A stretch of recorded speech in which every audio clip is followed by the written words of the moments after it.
You're listening to the ESO Network, your station for all things geek. And action! What the fuck? Hi, I'm Joe Heath. I'm Toni Heath. And this is the Watch-A-Thon of Rassilon.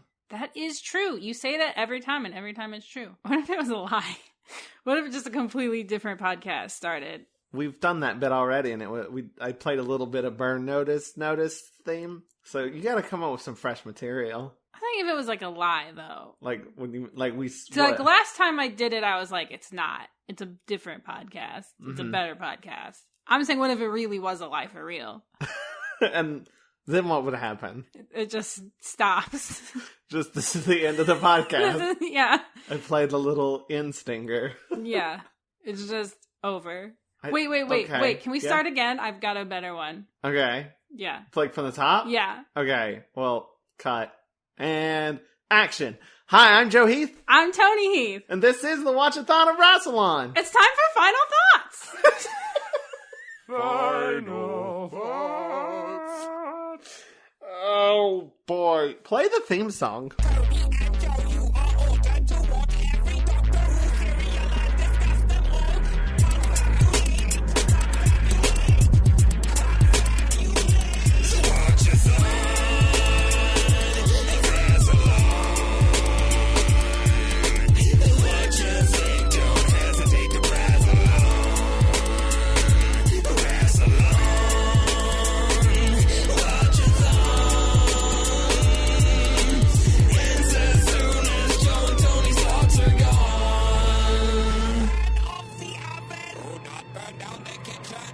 Now the theme song is fading out, so I get to say the beginning bits. Today we're going to be talking about the second serial of the 22nd season. It's a lot of twos of Doctor Who, Vengeance on Varos, which consists of 2 episodes. So many twos. 2 episodes that aired from January 19th, 1985 to January 26th, 1985. True facts! And I want to give a special shout out to Matt Golden for sponsoring these episodes.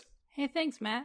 Golden! You can check him out at MatthewGolden.net. Before we get into today's serial, Toni is drunk. That's not true.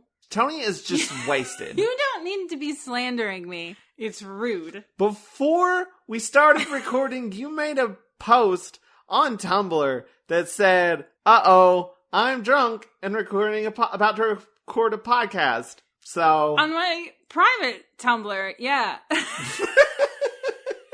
It's not that private. It is easily found. Yeah, but that's your fault, not mine.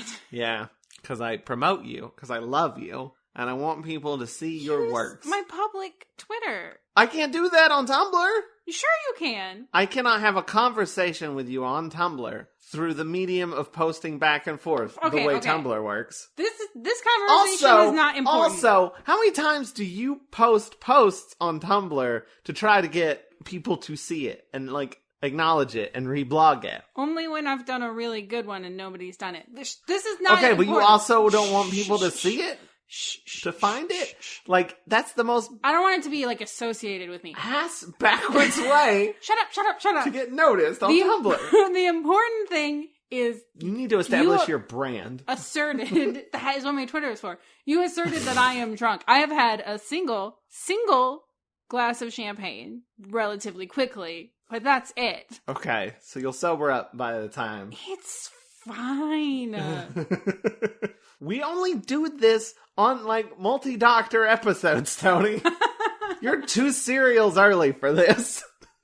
2 again. That's an angel number, by the way. An angel number? 2? Yeah. What? Angel numbers are, numbers that you see everywhere, and they have specific messages. So if you see 22 all the time, or 222, and then you look it up and it's that means that you're gonna win the lottery soon. Oh, nice. And that's how angel numbers work. I technically play the lottery every week. Not me. I'm not saying that's what for me that's for what some reason 2 means. No, I want that to be what 2 means. Well, I'm just saying I want to win the lottery, Toni. Do not take this away from me. Should we start the podcast? Sure. I don't think we could keep just bullshitting forever. Oh, no. Yeah, sure we could. That's what all I don't podcasts think we are. should. No? No. Is there anything we need to talk about before we start? No. Okay. So, let's dive right into the Vengeance on Varos. Episode 1, which I have called The Punishment Dome. Because that's the name of the show, isn't it? It's the show within the show. It is. So we start off on some nice fancy shots. I was gonna say, the whole time this was happening, and it's like a guy being tortured, and like the whole time it's happening, Joe's like, what a nice shot. What a beautiful shot. This looks so good. And it's like a shirtless man chained to the wall being like zapped at, and Joe's like, exquisite. I don't think I have to explain myself. But also, the camera's moving, the lighting's really good. There's, like, lights moving around a lot in this area. It's not just, like, it's well lit. Like, it's dark, but there's, like, little spotlights everywhere. It's very... Atmospheric. Yeah, atmospheric. Yeah, it's good. It's just... it sets a mood. This guy who's chained up, we'll learn his name eventually, is John Dar. He is played by Sean Connery's son. Truthfully? Truthfully. Oh. I think his name's Jason Connery. I could be mixing that up. Apparently, he went on to be in another show that was pretty popular. I have to say, his acting in this serial is fucking terrible. He's not a good actor, which is surprising considering his dad is Sean Connery, who is, I don't know if he's a good actor or if he just has that voice. He just sounds like that. No one's noticed that he can't act. I saw him play a Spaniard once, and he just still... sounded like Sean Connery. That's Highlander, by the way. Never seen it. There's a whole series of them, but there should have only been one. That is both my opinion of Highlander and also a joke. Because the whole thing of Highlander is there can be only one, and there should have only... Anyway, so... God, if you were saying words, I did not hear them. I'm going to say that's because you're drunk, because I was being really hilarious. You guys get it. So, anyway, that guy's chained up and being shot at by, like, a laser device, and we cut to two people, a married couple? I presume they're married. I think they say they're married. I don't remember. Arak, A-R-A-K, I don't know. That is Arak, some real fantasy bullshit. Eric and Etta are watching it on their television, and they are... the best part of this serial. Yeah, they're basically a sitcom couple. A sitcom couple, but in a dystopia where they don't trust each other. Also, they do not interact physically with any of the rest of the cast. They are only in this room. No, you're right. They're basically like weird asides. They're the viewing audience. Crazy thing too. They are the viewing audience. So like wild shit will be happening, and then occasionally it'll cut to them, and they'll be like, "What a weird episode." Or it's like amazing. Just discussing like how the structure of Doctor Who works. It's fantastic. I mean, they have their own little like plot as well that's not quite as meta, but it's still primarily just being meta. Yeah. So they have like basically different politics. The way that like voting works in this this world is that you have like a big TV and then buttons on either side of it that are like yes, no, and that's how all voting works. Yeah, there's a yes no button on both sides of the TV, one for each of them. And one of them, the woman like really believes in what is his position? The governor. The governor. The governor, as it is sometimes pronounced. Really believes in the governor. I guess really believes in like the government. Yeah. And the guy less so. I don't know. I think she's specifically into this dude specifically, and not so much the way that the government works. But I mean, she is a little bit, definitely more so than the other guy. The other guy is just like, I don't like anybody. Fuck all of them. I hate this guy's just haven't had this bad a governor since. And she goes, the last one. It's like, well, yeah. Yeah. So he just doesn't like any of them. They're both right and they're both wrong. It's true. But there's also, like, they do, like, little adorable bits, like, throughout the whole thing, that just, like, really funny comedy bits. Like, he gets some rations and there's not a lot of food. And he's like, I don't even know what this is. And she's like, I don't know, I just pull it out of the thing. And he's like, ugh. And he, like, shoves it aside. And then she goes to grab the food and he's like, well, hey, hold on a second. And just grabs it back. The governor's going to be on TV tonight. I need something to throw at the TV. He's complaining about the fact that there is going to be a vote tonight. The governor's doing a vote and he does not want to do the vote. And I think he even is like, you can just vote for me. And she's like, you can't do that. That's not how it works. That's illegal. And he's like, who's gonna tell on me? And she's like, I will. But they have an really interesting adorable. dynamic. Speaking of fighting over food, the next scene we get is the Doctor and Perry just bickering at each other, but in kind of it's more... most it's ever worked. Yeah, because she's like, you're doing all this shit and everything's going so poorly. You burnt my dinner last night. And he's like, what? She's like, it was supposed to be a cold supper.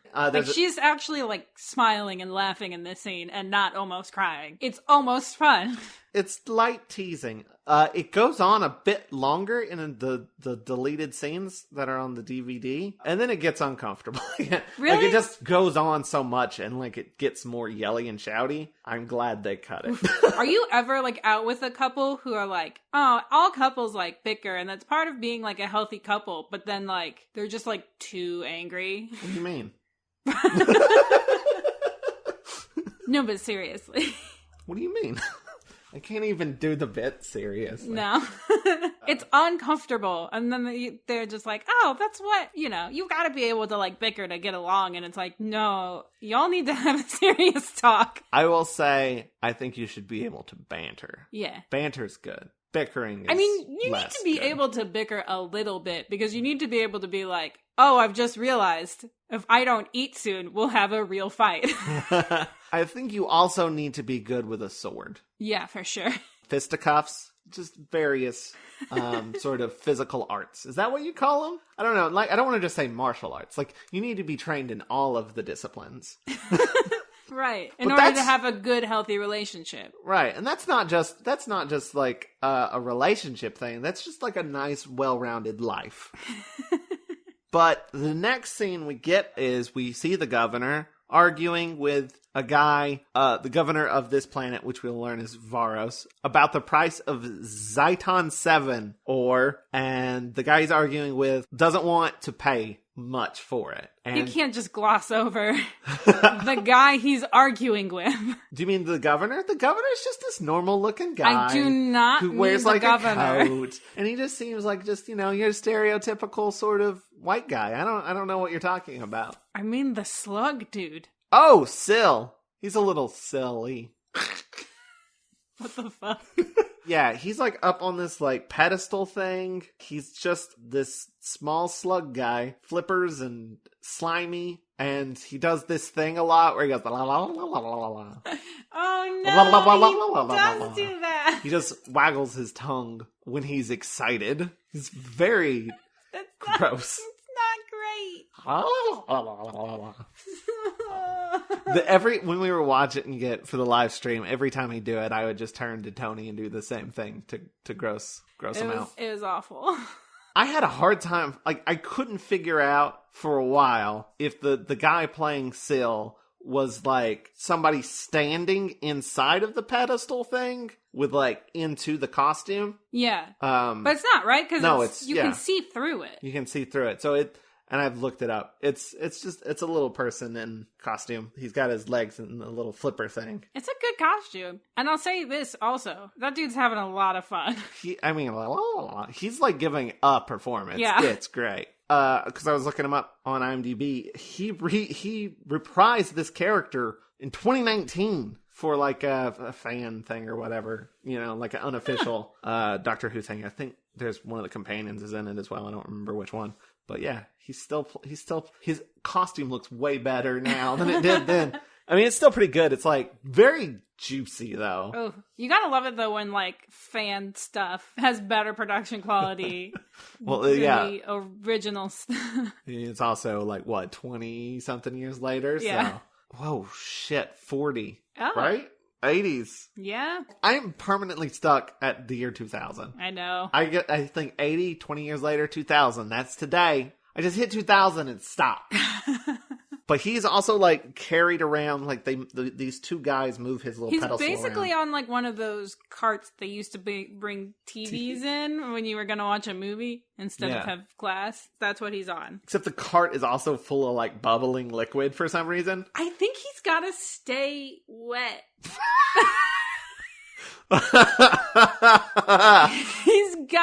He's gotta stay wet. He's a moist boy. But the two guys that carry him around are just like these big beefy dudes in like S&M looking gear. They just have like straps. They're like shirtless, but they have straps on them and like helmets and stuff. There's a lot of shirtless dudes in this serial. I don't know if you noticed. I didn't notice. So you've got to stop. I can't. He basically is a dick. I would say I think you were closer to the truth when you said slug. I'm saying he is like the only person he's got a contract like with this whole planet and with the mine, and they're trying to negotiate the price, and he's lowballing them basically. Right. The governor doesn't have like a specific contract with him. It's with his people. I forget where he's from. He's like a representative of this planet. I forget what it's called. It's like Galactron 7. I don't remember. But the governor's like, listen, we don't need your money. We've actually been making more money on the side with a little side hustle selling punishment dome videos, which they sort of explain that like they torture people, they film it, they sell the tapes for money. So they're not as reliant on this slimy guy's money. Real hard about it too. He does. He's like, oh, that sounds exciting. I want to watch some of these tapes. But he's also won't budge on his price. And he's like, I'm just going to wait for the vote. Because if they can't agree on a thing, then the governor, like, he's like, I'm saying, like, it's $7 an oar. I don't know what the, but like, and he's like, well, can you make it 9? He's like, no, it's 7 only. So the governor has to ask his people, like, should I take his offer of 7 or hold out for more money? But like, they're not getting paid at all right now is the thing. Right. And he's like, also, if I hold out for more, there's a possibility that we might have to cut back on rations and stuff. So Sill's like, I'm just going to wait for the vote. I'm not going to up my price. You're just going to have to get vote, and maybe you'll die, and there'll be a new governor that I can deal with who will accept my price. Man, on the one hand, that seems like a terrible system. Right. On the other hand, you would like to kill some public officials. I don't know if you can say that on a podcast. I think that might be illegal or something. All I said was, on the other hand. I did not finish that sentence. You did not agree with what I proposed. No, not at all. Right. What you've said is completely irresponsible, completely unethical. Right. Not something that I morally agree with at all. Mm-hmm. On the other hand. All right, let's move on before we get arrested. Because people can't rewind podcasts. Meanwhile, the TARDIS stalls in the void of space, and the Doctor basically gives up. He's like, fuck it.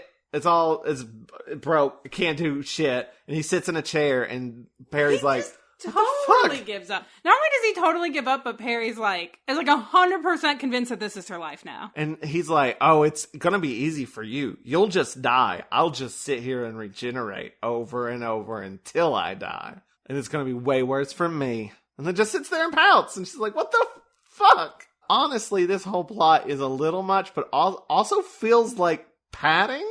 Like, just get to the planet already. Oh, for sure. Then we cut back and we see that Sill has been bribing the chief officer. He works with the governor, and he's a bald boy. He's bald and he's got a very nice mustache. He looks like if you gave him a top hat, he would be a ringleader at a circus.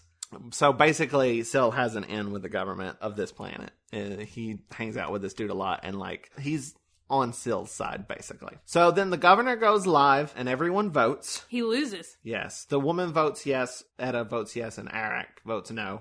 And she's very like, but, you know, what can she do? Everybody gets a vote. Everybody gets a vote. He does not win and is hit with a cell disintegration beam. Etta can't watch. She covers her eyes. While Eric's like, go on, finish him.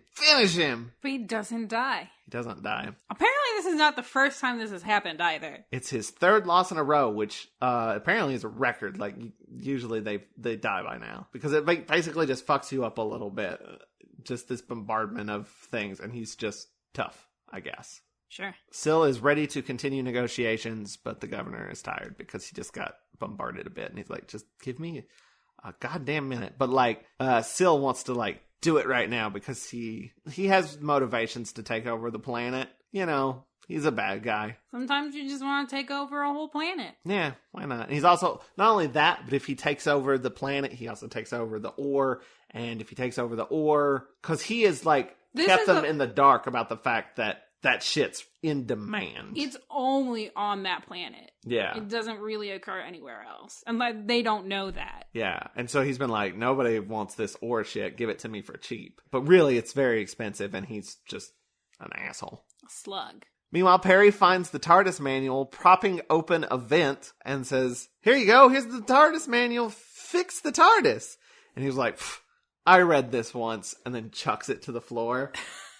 And he's like, anyway, I know what's wrong with the TARDIS. It's just not fixable. But I guess I'll look at the book anyway, just to confirm that I'm right. It basically amounts to like it's out of gas, right? Like basically, like yeah. The doctor did not fill up the tank. It's out of this stuff. They have enough. You know the really rare ore that we were talking about in the other plot line? You'll never guess what the doctor needs to fix his TARDIS. Mercury. No, it's this stuff, and like they have just enough energy to get to Varos, basically, which is where you can get it from. And it actually happens later because this plot line goes on for ages. We have to get through more padding before we can get to that. I don't super mind because all the stuff on Varos is like interesting. I actually think the Dr. Perry scenes are like dragging it down. I'm like, I want to get back to the interesting stuff. Then we meet Areta, who is Jondar's wife. Jondar is the dude that was tied up at the beginning. And a guard, Rondell, tells her that Jondar is going to be executed. And she's like, he's only going to be executed because he found out stuff about this planet that they don't want getting out. That basically, it's a prison planet that this sort of situation, no one's like, I don't know, everyone in power is just really corrupt and stuff. Like, he saw them, and they were like, you know, chilling out in jacuzzis and stuff, and he's like, what? I don't know. Basically... We've got to talk. Hang on.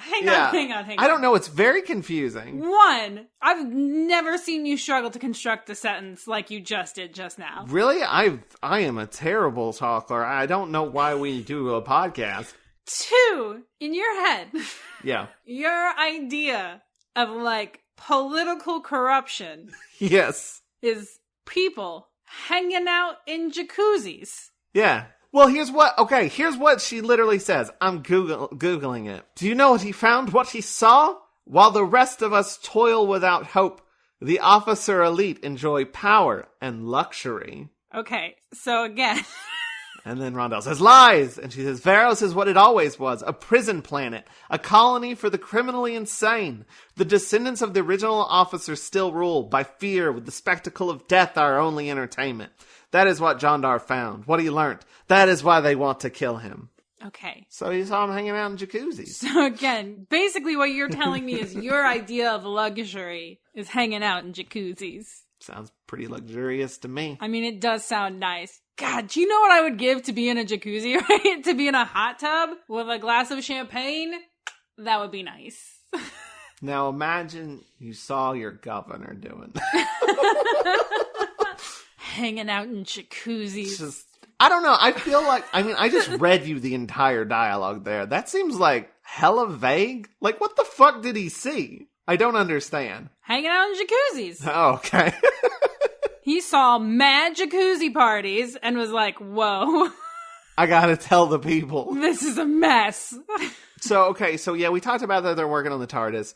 Whatever. There are a couple of things about it. One, the doctor figures out, like, oh shit, there is something wrong, I can fix it. And then just acts like Perry has been hopeless this whole time. He's like, don't give up hope. Not yet. And she's like, what the fuck?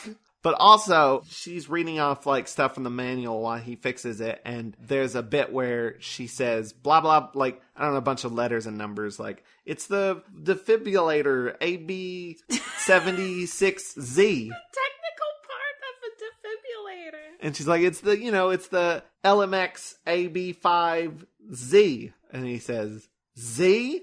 Z. You know. Because she's American. And then the doctor pets his cat again and does a thing. I always like when he pets his cat. I think that's a nice little bit of continuity. And then that's when they figure out they need the Cyton 7 ore and head to Varos. Back to Areta.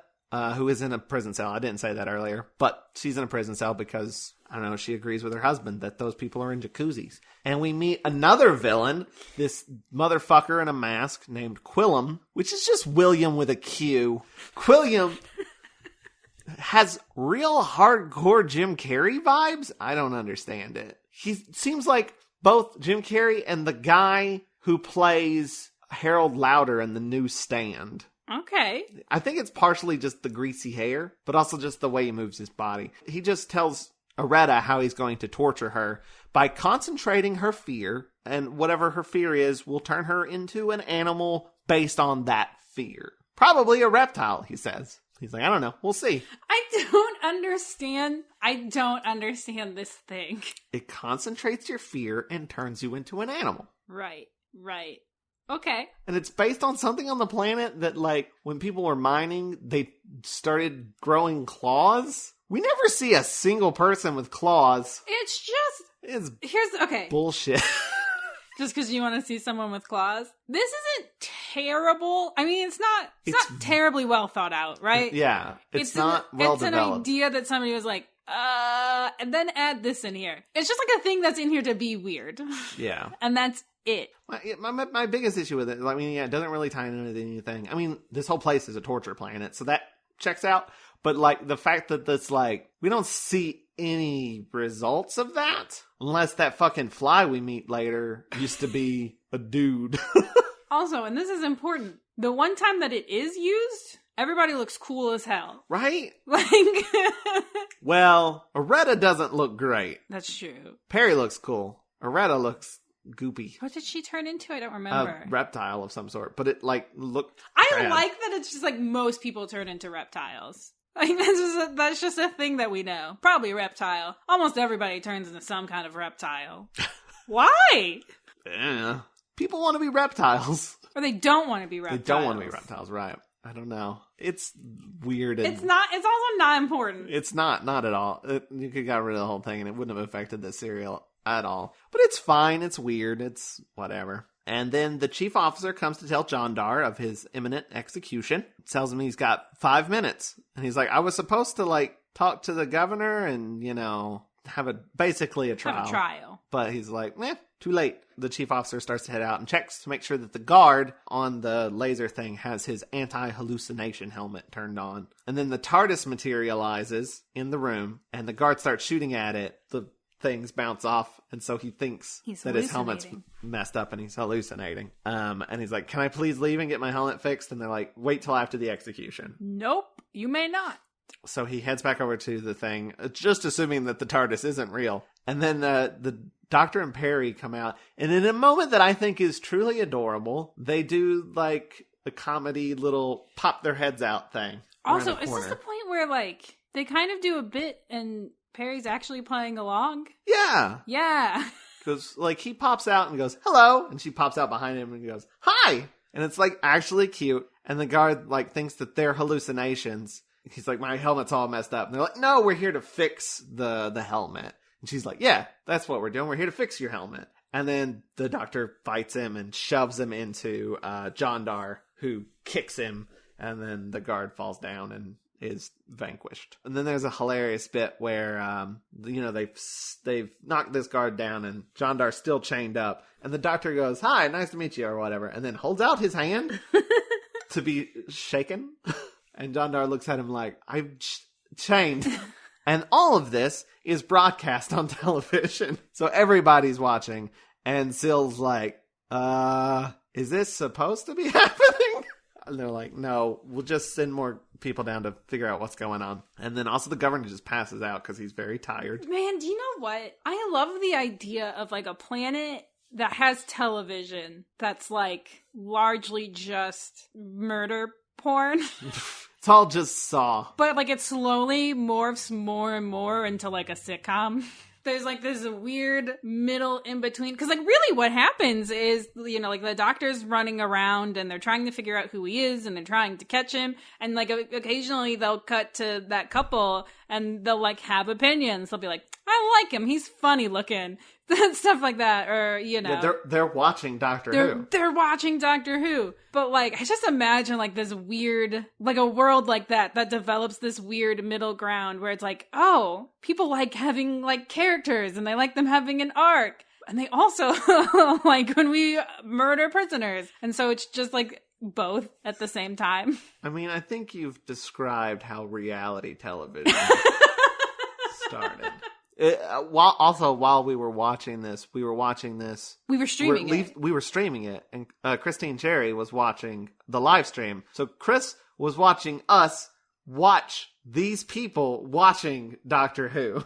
It was amazing. It was very Inception-y. So the Doctor and Perry use the machine that was going to kill him to zap him out of his chains. And they go to head back to the TARDIS, but there are guards there that arrived on a little go-kart thing, a golf cart. They must have had that go-kart for an amount of time, because they sure do use it a lot. And it is the slowest. They could walk faster than this thing. There are multiple, like, chase scenes of them on these fucking go-karts, and I'm like, well, they're like, we need to get to this place real quick, and it's like, walk! But anyway, they can't go back to the TARDIS because it's surrounded by guards. So the Doctor just maneuvers the death laser around and like, this will keep him at bay. We'll go find another way out. And a guard walks right into the path of the laser beam and fucking vanishes from existence. So the Doctor has murdered one person so far. Then a chase scene happens. They're chased by the golf cart. The Doctor kills the lights. Arak and Etta are watching, and it's adorable. But a hand beckons them into a cell. They jump in there and hide as the guards go past. And they are teamed up with Aretta and Rondell, who is now... Rondell was the guard, and he's like, I'm going to help you guys now. Because they were friends before. Aretta and Jandar are reunited, and it feels so good. They fill the Doctor in on the plot. Everyone is overworked and starving, and things suck. And the Doctor's like, but you guys have Zyton 7. You shouldn't be so, like, poor and stuff. Jandar's like, who wants that? The Doctor's like, I wouldn't say no to a little. He does it very, like, Three Stooges-y. I don't know.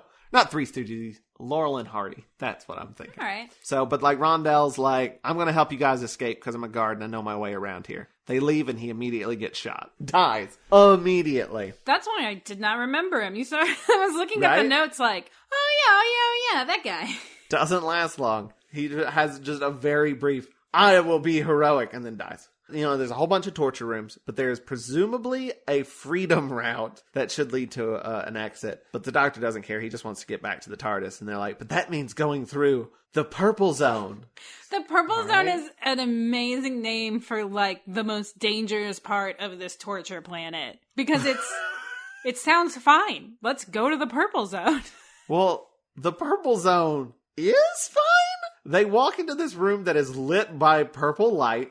There's a giant fucking fly in it. That's all it is. It's a giant fucking fly. And the Doctor's like, close your eyes. I figured this out. And they close their eyes and walk through it because it's not real. Because it's an illusion. Brought on by the purple light, by the way. He's like, the purple light plays on your cortex and it amplifies an image. And then, because in the next room they find a tiny fly. And he's like, it's this little guy. And he catches it and shows it. And then he lets it go. I thought that was nice. He let it go.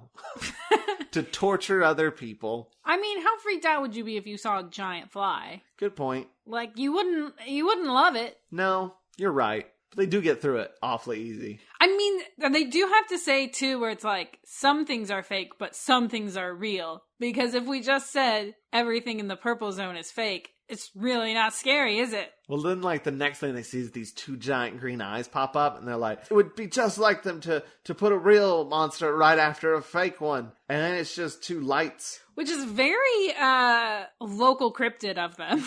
Right, our local cryptid is green eyes. But that's like two shitty things, both in a row. A visual illusion, and then just some lights on a stick. Do they even come up against anything real in the Purple Zone? I don't think so. But they are getting good viewing figures, they are told. Well, they're not told that, like, Syl and everybody are told, like, we're getting great ratings on this. This is what I'm saying. They're slowly figuring out. You gotta have some, like, tension. You gotta have some character arcs in there. So they get back to where the TARDIS should be, but it's gone. because Syl got it.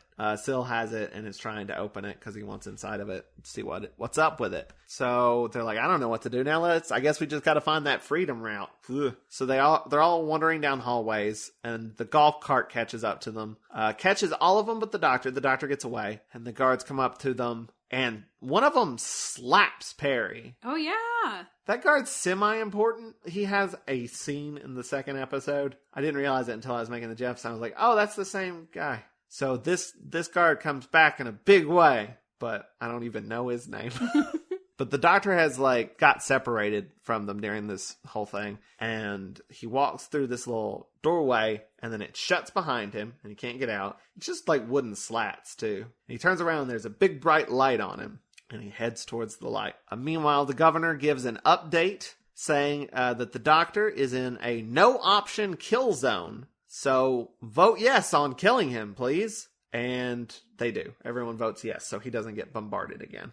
He's like, do we kill him or do we not? And everyone's like, yeah, kill him. That was no option. Well, I mean, they could get him out of there. Do they just let him continue into the thing, or do they get him out? I'm like, go ahead and kill him. We want to see him die. And then a very sweaty doctor, very sweaty.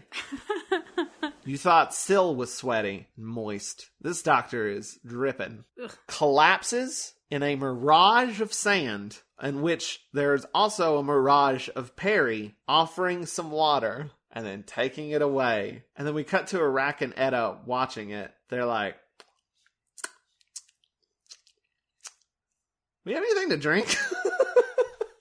I love this scene so much, because honestly, what happened is that Joe and I were watching this scene, and I was like, do we have anything to drink? So the episode ends very soon, and we went and got drinks. Okay, but here's the really amazing thing. The episode ends, and we'll talk about it, because we have things to say about this ending. Because it's very clever, the thing that they do. But the important thing is, in the next episode, they come back, and in the break, in between the two episodes, they also went and got drinks.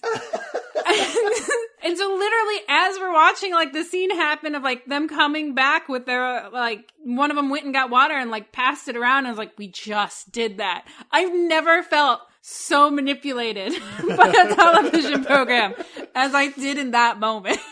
Speaking of that, let's talk about that ending. Yes. So the doctor collapses, close up on his face, as he appears to just be dead. He just stops moving. I gotta say, like, that's a really good acting thing, too, because he's like, and he just completely collapses and stops moving. Yeah. It's very good. Colin Baker, solid good job. death. And then just cuts to his face, and his eyes are open, which is the way you do it when you're dead. Some people just close their eyes when they're like, they die, fake die, and it's like, no, your eyes would still be open, right? Your eyes get itchy. So he's just there motionless, and it's a close-up of his face. And you're like, all right, this is definitely a good cliffhanger. And then we cut to the control room where everybody's watching this, and they're like, how long do we need to hold on this? And then the governor's like, and cut. And then it cuts, and then the end credits happen. It's the most glorious thing I've ever seen on Doctor Who. Hands down, the best cliffhanger we've had so far, for sure. It's magnificent. It's a meta cliffhanger. I love it. I was screaming in delight when it happened. I loved it so much. Also, the Doctor is just dead. And it's for, like, long time. Yeah. You know, like Or as Syl says, dead is death. He does say that. And then goes, la, la, la, la. Perry's also watching this happen, by the way, because they pulled her into the room. So she also gets to witness this on TV. Such a good cliffhanger. And cut. Oh, it made me so happy. I'm still, like, jazzed about it. Anyway, that's the end of episode 1. And we're now into episode 2, which I've called Perryvision. Oh. A play on television. And also WandaVision. Yeah. You get it. I get it. Yeah, it's relevant now. Actually, the show's over by now. I wonder how the last episode was. Was the last episode good? Don't Y'all tell have us seen the it. spoilers. Well, we'll have seen it by now. Not us now, but us in the future. Recording podcasts is weird. So, Perry's upset about this, obviously. And they explain that his...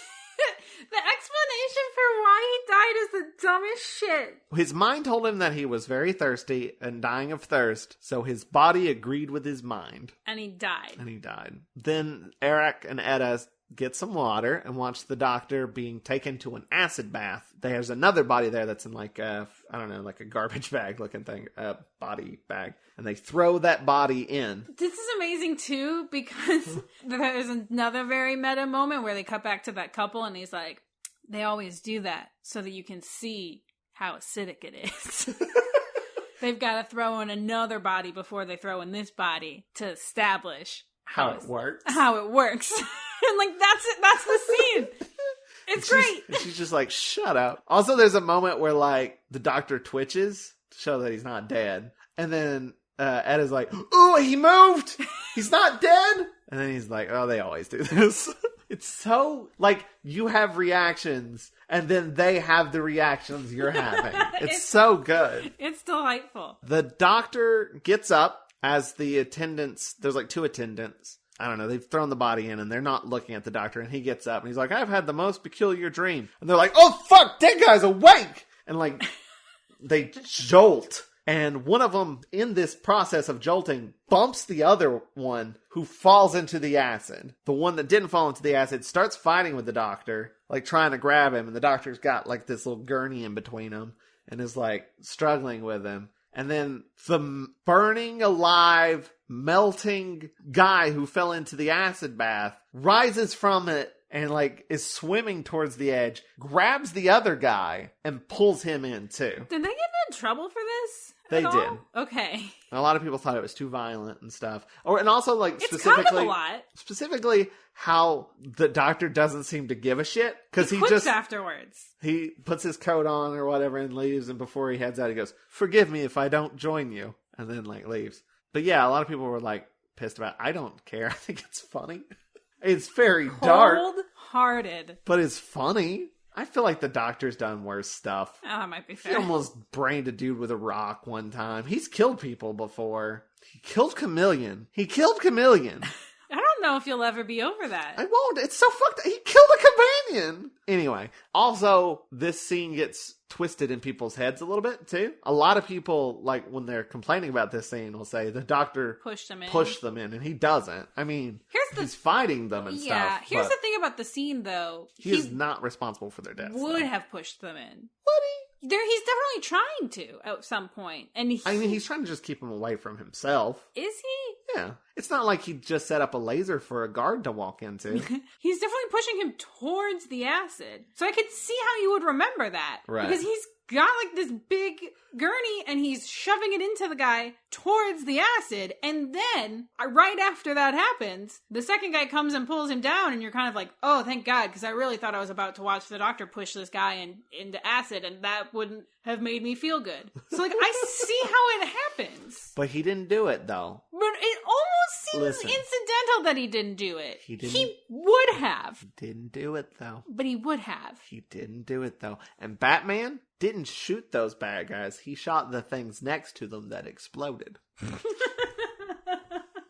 Just wanted to get my little Zack Snyder dig in there. All right. I mean, you've also got to apply the same thing to Daredevil. Daredevil, like, I don't kill people, and I also don't understand how brain injuries work. I feel like that's been done once before. Like, some superhero who's like, I don't kill people, but he, like, beats the shit out of them, and, like, there's these other heroes that are keeping that a secret from him, that he's actually doing severe damage to these people. Oh, no. Because he gets results. If that's just something that's in my head and not actually a real thing, I should write that. You should write that shit down. Meanwhile, the governor is kind of interrogating Perry and also being just a big emo boy. She's like sad about the doctor's death and he's like, oh, right. I forgot people still do that sometimes. I no longer mourn death. In fact, it is my only friend, my constant and loving companion. He's talking about your dad. Yeah, my dad plays death in a lot of things. How does that make you feel? Hear someone talking about your dad like that. I'm glad he's got friends. Okay. I don't know. Those are some, like, emo band lyrics, right? Oh, for sure. And this is not the only scene where he gets that sort of level of, like, angst. Anyway, the governor is told about the doctor's escape. He wants to capture him and use Perry to get information out of him. Like, the threat of harming Perry, will get information out of the doctor. The doctor is wandering around. He puts on a mask, like Quillam has, but is immediately caught by Quillam. Like, who the fuck are you? Why are you wearing my mask? He's like, I'm just, a guy. I do science. We're science. We do science, right? Me and you, we're both science guys. And Quillen's like, this is the dumbest fucking thing I've ever heard. Just take the mask off and I'm going to take you in now. The doctor does this great bit where he's like, after you. And he's like, I don't think so. I like Quillem's deal where they're just like, gotta have a weird scientist and half a mask. You gotta. Yeah, you do. With a fucked up face. You just gotta. You gotta do Phantom of the Opera. It's just what you do in Doctor Who. You had Magnus Creel. You've had what's his name? Jex? Jack? I think it's Jack, yeah. Usually it's in a Robert Holmes episode, but... Robert Holmes isn't the only person who can do Phantom of the Opera characters. You're right. Thank you, Eric Sayward. Wow, this episode's getting very referential. It's the meta episode. Yeah. So Perry tells the truth to the governor, tells him, Time Lords and TARDISes, and this is what's going on. And no one believes her because it sounds like bullshit. And they're like, we'll get the truth out of you. We're going to put you in the reshapement chamber. Remember that thing we talked about? How everybody just becomes reptiles for some reason? Or moles, I guess. I don't know. Who became a mole? Well, they said they were digging and they got claws. Oh. That's a mole, right? Yeah. Moles got claws, right? Yeah. I've never seen a mole. I've seen a mole. They look like big rats almost. With claws? I don't know. I didn't really look at their feet. The governor is informed of the doctor's capture by Quillen, and so he orders a primitive execution. And they're like, ooh, we haven't had one of those in a while. Ooh. I just had like a visceral flashback. Two? I've seen a mole once.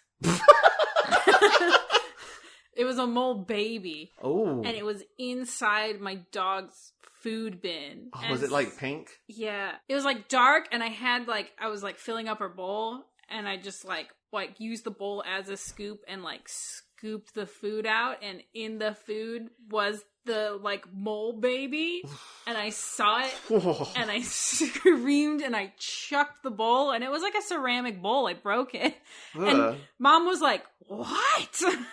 That's gross. What just happened? And I was like, there's something in it. There's a thing. I just remembered that just now. Just dredging up repressed memories. It really did. So, do you think if you were to be put in the reshapement chamber, I might become a mole. A baby mole? A little pink baby mole. A little pink baby mole. That would be me. Baby mole Toni. That sounds like a gangster. Baby mole Toni. Where were we before I had a mole breakdown? I don't know. They're gonna order a primitive execution. This next note isn't really important. It's foreshadowing. Etta fills out a viewer's report while watching two men wrestle over a bone on television. We will see those men later, but it's nice that they see them early on. Meanwhile, a priest and a whole bunch of chanty choir dudes show up outside of a cell, like a big prison looking thing, like bars, come for the doctor and Jandar. And I think it's adorable. A guard opens the cell door and comes in for the doctor, and the doctor is just sitting there and very pleasantly goes, hello. I think I really like Colin Baker. Yeah. He's very good. This is a weird time. Because it's weird to be watching it and being like, there's so much that's broken and just doesn't work. And also be like, but the stuff that does work is really fun. It's really good. I will say this serial isn't broken like the other two serials have been. Yeah. I think it might be fair to say that this is the most this has ever worked. Yeah. There's very little about this that makes me go, oh God. There's a couple of Perry Doctor fighty moments that I don't care for, but overall, this feels like Doctor Who. Yeah. In a way that it sometimes tries to get away from. So they all, they're being led to the execution. The doctor asks the priest, do you always get the priest parts? Because he's aware that this is theater. And if they're in the chant, they say, the priest is chanting, and if you pay attention to it, it's just stuff we're all gathered here in the sight of the great video. Really? Yeah. I wasn't paying attention to it at all. That's amazing. And they get led to some gallows where there's nooses. They're told that they're going to hang the men and reshape the women. Don't know why. So the women are taken away. That's Perry and Aretta. And the doctor and Jandar are about to be put in the nooses. They ask the doctor if he has any last requests. And he's like, I have one. Why is he here? And he points to Syl. And they're like, he's come for Zeit-Zahn or whatever. He's not important. And the doctor's like, okay. And like, anything else? And he's like, no, that's good. And they get taken, they get put in the nooses, and then just like right before they're about to like drop them, the doctor's like, hold on, wait, no, I gotta give a speech now. And then when he says that, the governor says, okay, good, turn off the cameras. But then the doctor says, like, does a big speech. He says that he needs Zeiton and that Zeiton is actually very valuable, still is lying, and has been lying and saying how it's not valuable, and he knows for a fact that it is valuable and they should let him go. And Syl just loses his fucking mind. Is like, execute him now! Execute him, blah, blah, blah, blah. Execute him now! And sends his guards to go pull the lever, and like his guards fight with the Varos guards, and they're like trying to get to this comically large lever.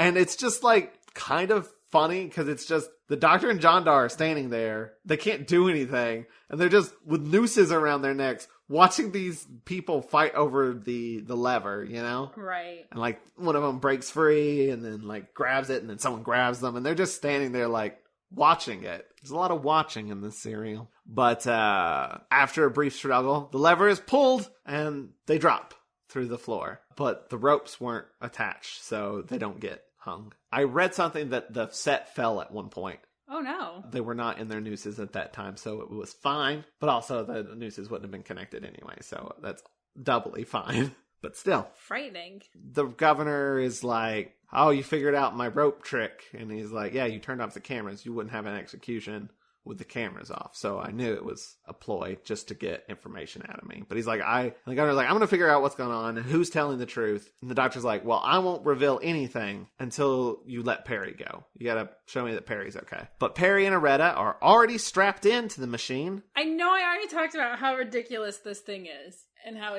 it doesn't matter. Mm-hmm. But my favorite thing is that Perry turns into a bird. Because she wants to fly away. That is the reason they give. He's like, she must want to fly away out of this place. That's the scientific reason why she turns into a bird. That's one thing. 2, she looks amazing. Yes. 3, she looks amazing, and I don't know how long she fucking sat in makeup for that. And for like 5 minutes of screen time. 5 minutes of screen time, and then it just goes away. And she never leaves that table. She's just laying there. She doesn't do anything while in it, which is weird because on the cover of the DVD and in promotional photos, she's standing up and is in that like bird makeup. Was there more of it? Because I do remember reading that like she was allergic to it, right? Right. So, I don't think there is more to it. Like I'm saying maybe they were going to do more, and then she was allergic, and then it was like, oh, well, we'll shoot this scene and then write something like she's out of it now. I don't know. It does seem rather pointless.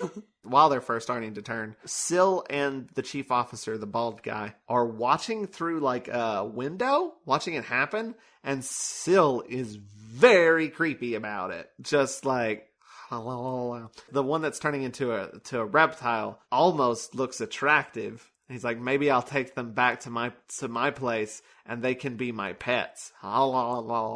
Very disturbing. It's too much. So the doctor and the governor get there, and they're like, wait, fuck, it's already started? The governor's like, I told you not to. And they're like, well, it's too late to reverse it. Meh. And that's my other favorite thing, is like, it's never been reversed before, and then they just do.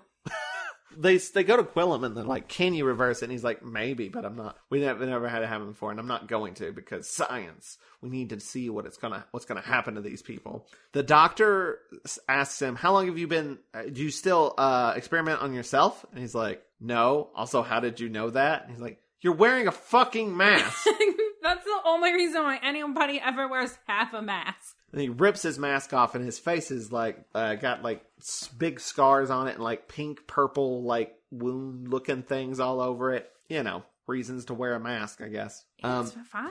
It's a little gooey. It is a little gooey. In the process, Jandar grabs a gun. The doctor gets one too, and he's like, turn this off. And Quillam says, go ahead, flip a switch. There are hundreds. You don't know which one it is. And then the doctor's like, you're right, fuck it, and shoots the controls. Which is pretty good. And so they rush back to wherever Perry and Aretta is. As they're going there, they like point a gun at the guard to get him to open the door. And then like the guard's leading him further in. It's the guard that I was talking about earlier that slapped Perry. Oh. That's still not why he's important yet. But John Doe's gonna like shoot him in the back, and the doctor like pushes his gun hand up, like, no, it's fine. Just have him leave and we'll go take care of this. And then they run into the room with Perry and Aretta, and John Doe points his gun again, and the doctor like pushes his gun hand up again, like, stop trying to shoot things. Please. But yeah, then they just revert because it's like, we turned it off. They're fine now. Like, they definitely said, like, it's too late. It's already happened. It's irreversible. And then they're like... Just kidding. Yeah. Well, it didn't have enough time to take effect, so it just went back to normal. Okay, fine. Why? Why did we do any of that? There is a slightly cute scene of basically the doctor has to, like, reaffirm that she's Perry because she's all, like, out of it. And she's like, gotta fly or whatever. I've gotta fly away from this place. I just gotta be free. But he's like, you're Perry. Perfect Gilliam Brown. Perry. And she's like, Perry. And that scene's kind of cute. It is. And then they carry them out. They steal a golf cart. The doctor leaves Perry up against a wall while he hot wires the golf cart. And then when they go to pick her back up, she's just gone. But they slowly drive away from there. The doctor, So John slowly. Doe, and Aretta. And it's like a shootout's happening. By the way, the lasers from these guns move so fucking slowly. Do they? Yeah. I didn't think anything of it. They're just very slow. I don't know why. It bugged me the whole episode. It's like, you guys have done lasers before. I mean, honestly, lasers move slower than they would normally anyway. But there's like a certain speed that makes sense. That feels right. Feels right visually for storytelling purposes. But like, this was like so slow. It was like I a didn't notice. gently wafting river. I don't know. Wafting, is that the right word? I don't know. Flowing, maybe. Okay. Gently flowing river of laser. Back to Iraq and Etta watching this, and then Etta sees the doctor and is like, I thought he was dead. And he goes, no, pay attention. It's one of my favorite scenes. Mine too, because it's something I relate to. I don't know why that might be. It's because we'll watch a TV show and you'll be looking at your phone, and then I'll laugh at something and you'll be like, what? And I'm like, it was a visual thing. Look, I have ADHD. I need multiple screens in my life to function. You need a fidget. What? But you lose all your fidgets. Because I have ADHD. It's a problem. I couldn't tell you. I actually cleaned the bathroom and found one of my fidgets. It was one of the chew necklaces, and I was like, this is disgusting. I'll get you some more. Okay. So Syl has had enough of this bullshit and is like, give me the money or starve. The governor's like, I'm not going to do it. The chief officer is like, I am forcing a final vote. I don't know. He gives some sort of like legal loophole law bullshit. Why he can do that. Yeah. So basically, the governor's going to go on TV and say, kill me or not. Vote. Yes or no. And if they vote yes, he'll be killed. So they get taken to the thing, and like the governor is like bummed out. Perry's like, I can say like everything. Like I can say, you know, what the truth of what's going on. And right. He's like, no one will believe you because you just got out of the reshapement center. Also, the chief officer is going to introduce this video, and he's going to say all of his lies, and they're going to believe him, and then it's going to get to me, and I'm just fucked. I'm fucked. We have no hope. And then he explains sort of how the system works, that he'll die, and a new governor will be chosen basically at random. Could be anybody. And then he goes to that guard. The guard that I mentioned earlier that slapped Perry. This is where he becomes important. Okay. And I actually really like this scene. It's like filmed well. There's no music, which heightens the tension of the scene in a way that I like. He asks the guard to let Perry go free, at least. Or let me go and you go get the doctor, and we'll solve all of this. We can fix this situation. And the guard says no. Like, it's a very, like, last-ditch effort sort of thing. Mm-hmm. And it feels so dire. And it's sold by the way it's shot. Because, like, he walks up to the guard, and, like, as he walks up, the set kind of disappears. And, like, it's dark there. So it's just, like, they're almost in a void. And it's just the two of them looking at each other. It just seems very personal. And I don't know. It just feels very good. And, like, there's no music. And it's just sad. He's like, do me at least one favor. When the bombardment comes for me, kill Perry so that she doesn't have to go through that. And the guard says no again. And then he sits down and he turns to Perry and goes, well, I tried. We're just gonna die together now. It is. You're right. It's dire. And I was like, shit, that's good. This is something that slightly bothers me. The Doctor, Aretta, and Jandar are just leaving? Or are they just trying to get back to wherever, like, stuff is happening so they can find Perry and stuff and get out of there and stop everything? Yeah, that's probably what they're doing. Anyway, they walk into some green light, and then everything slows down, and they start looking very happy. I don't know if this is a weed metaphor. It feels like it might be weed. That's gonna get weirder later on, like, cause then, like, they're walking and then they see other versions of themselves, like, beckoning them to, like, come closer. Acting that's happening there is so off-putting. Yeah, they're like, oh, okay. Ooh, come over here and let me show you something. Why would you fall for that? If I saw, like, another version of me and you going, come closer, I'd be like, fuck off. We'll get to the resolution of that in a second. So yes, it is time to vote. So here's what happens. We come back to our couple, our bickering couple. It's the governor's giving a very impassioned speech. What is his name? Arakaneta? It's Eric. It's Eric. It's fantasy bullshit Eric. He votes twice. He hits no. Both buttons no at the same time and seals her vote. She is very pissed because she was like very emotional during the governor's speech. And she wanted to vote yes. He loses. The green light starts beaming down on him and he is being killed. His cells are being disintegrated or whatever the fuck it does. And he just starts basically yelling out like, everything's shit. You fucked up. Like, there's, this is the worst case scenario. My death is on your hands. Whatever. Just yelling out, like, everything because he's like, doesn't matter, I'm gonna die. And, like, whatever he says inspires the guard to shoot the machine and turn it off. And then he joins with Perry and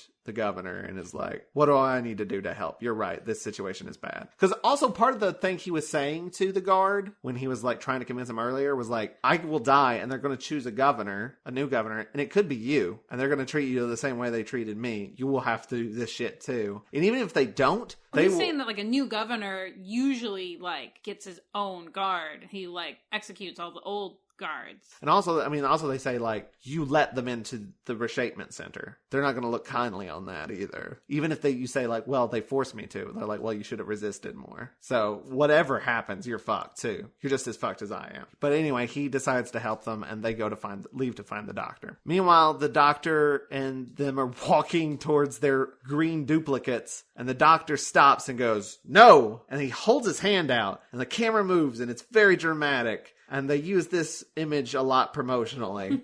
And he says, be gone! They disappear, and we see that we're almost about to walk into a giant, like, acid pit thing. And then they leave. They beat it by just being like, oh, it's not real. It's the fly thing all over again, really. So the Dr. Jandar and Aretta find a dead body, and are chased by those guys wrestling over a bone. They're chased by them, and we find out they are cannibals. They were eating that dead guy. So that's fun. They run away from these cannibals, and they hide out in dangling vines that kill you on contact. If you even so much as touch them, you will die instantly. They touch them so fucking much. So much.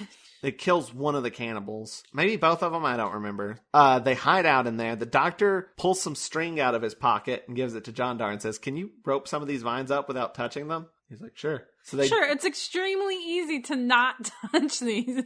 So he does that. The chief officer and Quillam show up on their cart, get in amongst the vines. Quillam's like, I want revenge. And is very verbose about it. Let me look up the transcript real quick, because I want to read you the kind of Shakespearean bullshit that this guy says here. This man has insulted me. He must suffer for my humiliation. And the chief officer says, there's no time for revenge. Kill them quickly. And Quillam says, and deprive Varos of an example of how traitors are dealt with? The cameras are still functioning. Let the show begin. I want to hear them scream till I am deaf with pleasure, to see their limbs twist in excruciating agony. Ultimately, their blood must gush and flow along the gutters of Varos. The whole planet must delight in their torture and death. Jesus Christ! That's pretty intense. And then the doctor says, an excellent scenario. Not mad about the part, which is a fantastic comeback.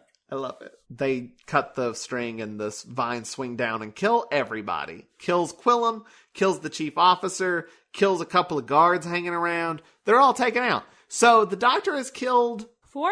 Depending on how you count it, anywhere from 0 directly to 6 indirectly. Yeah, it doesn't count. It doesn't count if it's indirect. Maybe even 7. There's a good handful of people in this vine scene. They leave. They reunite with the governor and Perry. Doctor says, don't touch the vines. And she's like, what are they, poison ivy?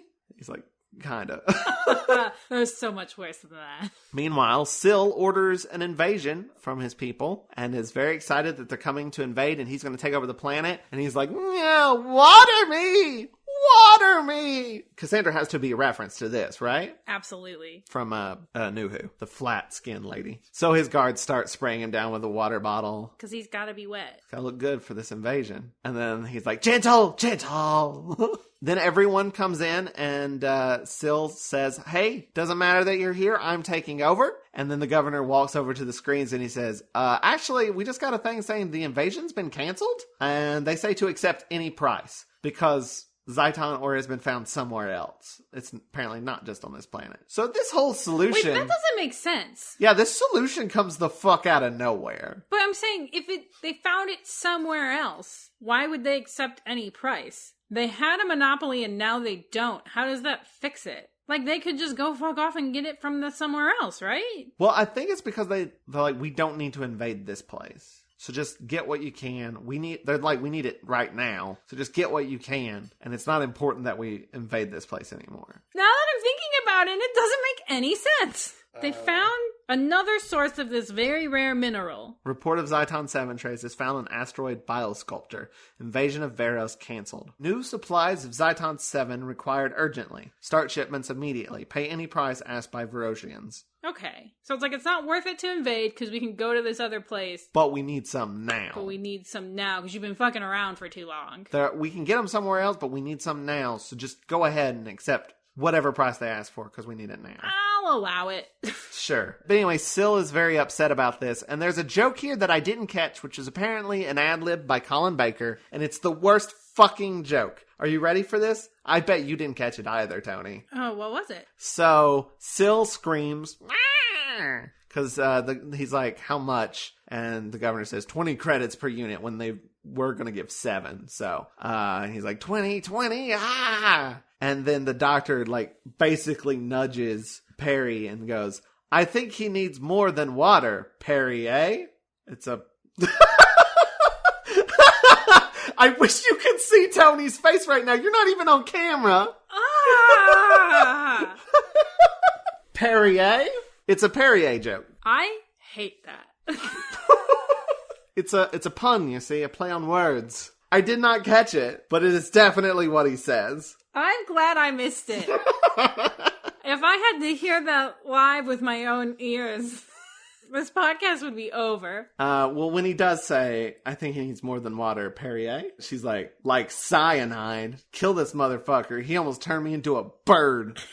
They're like, can we do anything for you, doctor? And he asks for some Zyton. And they're like, sure. And then he basically leaves. Syl's like, you can't leave me here. And then the doctor says, now you see me? And then he leaves. Then the governor gives a speech on TV. And he basically says, TV's been canceled. And then she's like, we're free. And like, there's no more executions, no more torture, none of that shit. And they're free. And then they're like, well, what do we do now? And then like her face sinks and she's like, I don't know. And then they turn towards the TV and it's just static. And that's the end of the episode. Great. It's so great. There is a deleted ending. Oh. Which I like the scene. I see why they cut it because that's a strong ass ending. Yeah. There was a scene on the TARDIS that's actually kind of adorable. They're getting ready to leave or whatever. The doctor asks Perry, you all right? And she says, apart from the residual side effects of foul pest, I feel fine. And then he's like, as long as you stay away from millet and cuttlefish. And then they both like look at each other and just like start cracking up. And it's like really cute. He says that sort of like out of the corner of his eye. And then like she gives him a look and then they just start laughing at each other. Aww. And that's like really cute. I understand completely why they cut it. Yeah, the ending of this episode is very good. What do we do now? Static. What did they do? I don't know. It's over. The episode is over. That's the end of Vengeance on Varos. But that's it. We're going to take a quick break, and we'll be back for final thoughts. So I'm going to play an ad right now. This is an ad. This is an ad. Hey, this is an ad. No, that's you singing.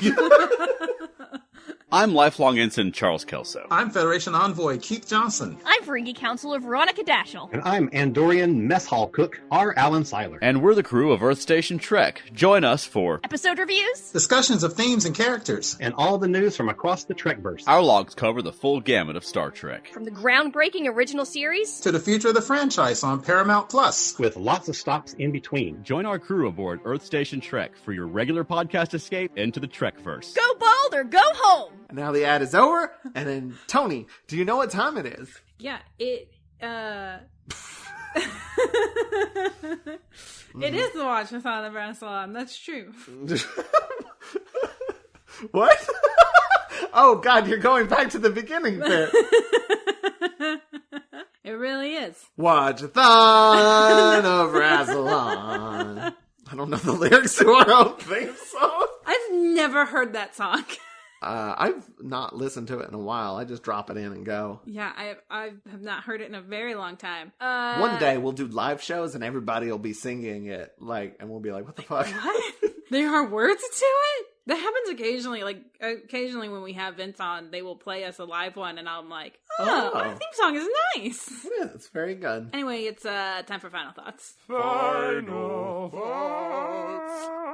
I like this one. This is one of the first Six Doctor serials that I enjoyed. I think Without reservations? yeah, well, not completely. Without too many. You can't think about the plot too much, but I really like the concept of having these characters who are watching Doctor Who. I think that's really fun. Not just really fun, but they do it in a way that is really enjoyable to me. I dig that, meta shit. The Doctor and Perry finally seem like you can definitely do this thing, in the deleted scene that you were describing of, her giving him, a annoyed look only to, break out in laughter. That is exactly the kind of thing that hasn't been happening.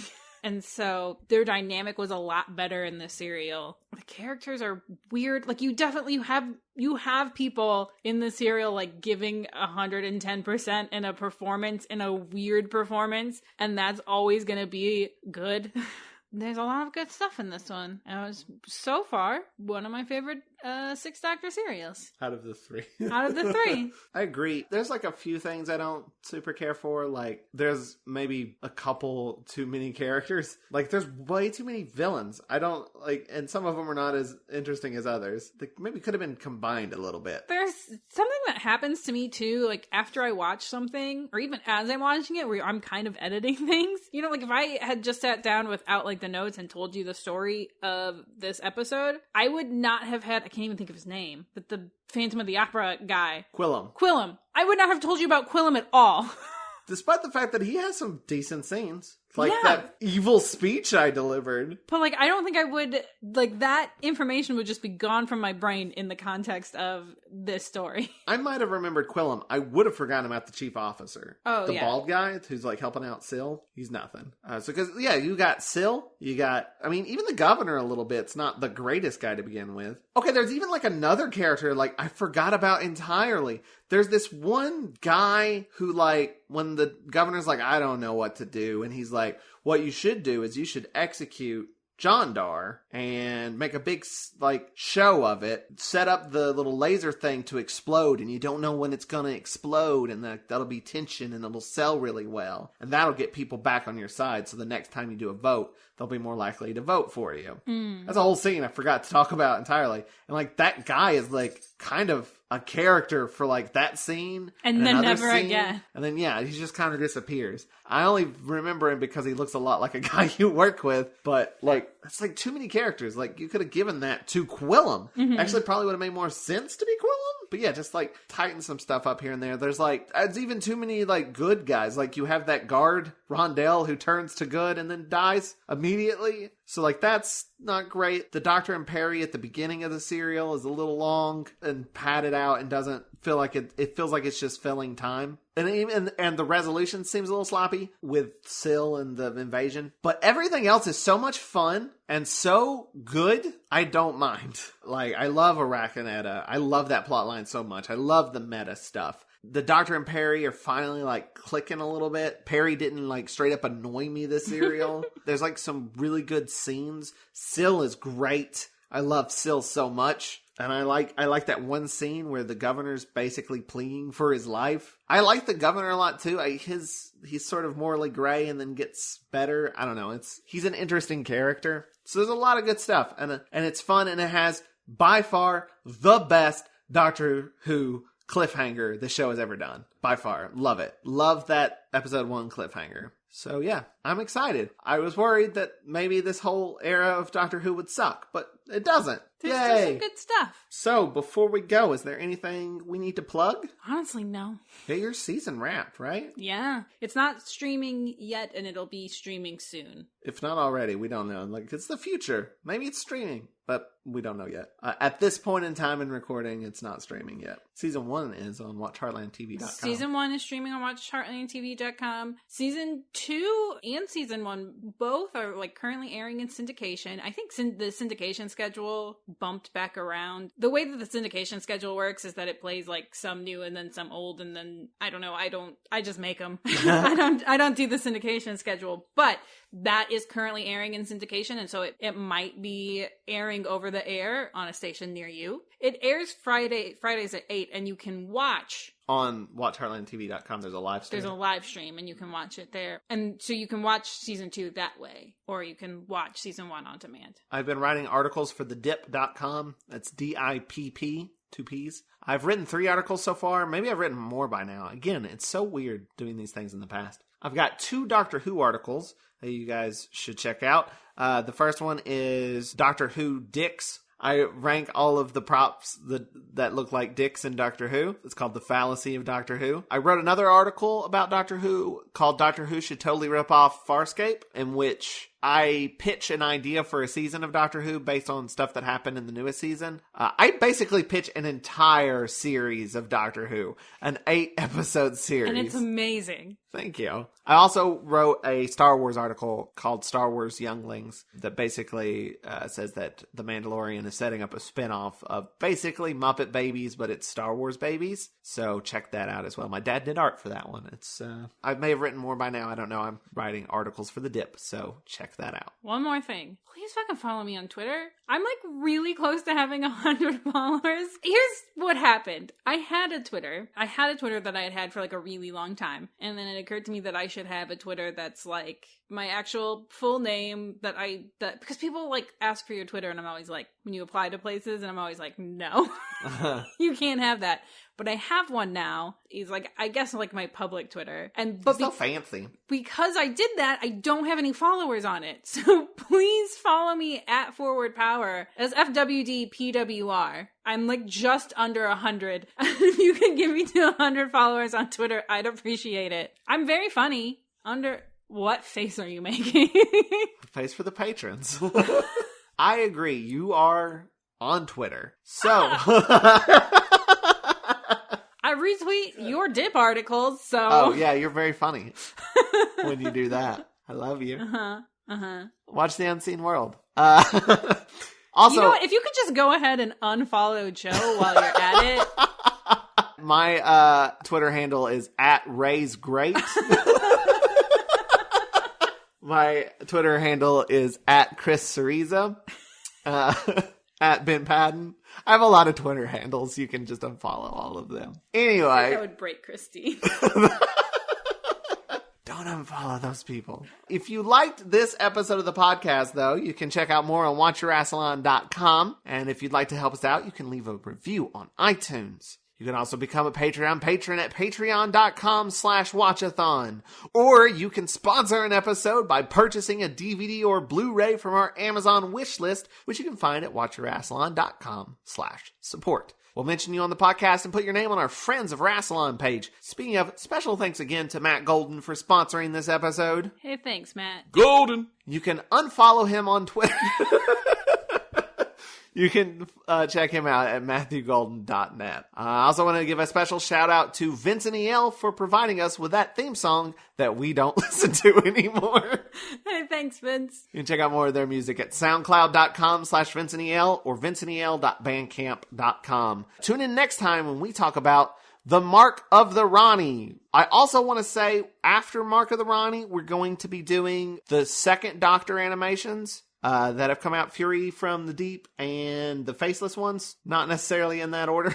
But we're probably not going to be doing our live streams for those. We might be just watching them and recording them. We'll still do They'll videos. be available. But I don't think we're going to schedule a live stream because there's more of it to get through and we might need to break it up and it's a whole thing. It'll be easier to get through. Yeah, rather than doing 3 live streams randomly when we're like, oh yeah, we can go ahead and finish that. We're just going to record them and put them up and you can still watch along with us basically. But you'll be watching us in the past and not live. But we're still going to put them up. We'll be back to live streams after we finish that when we go on with the 2 Doctors. That just keeps me from having to watch 12 hours of Doctor Who in a row or whatever it is.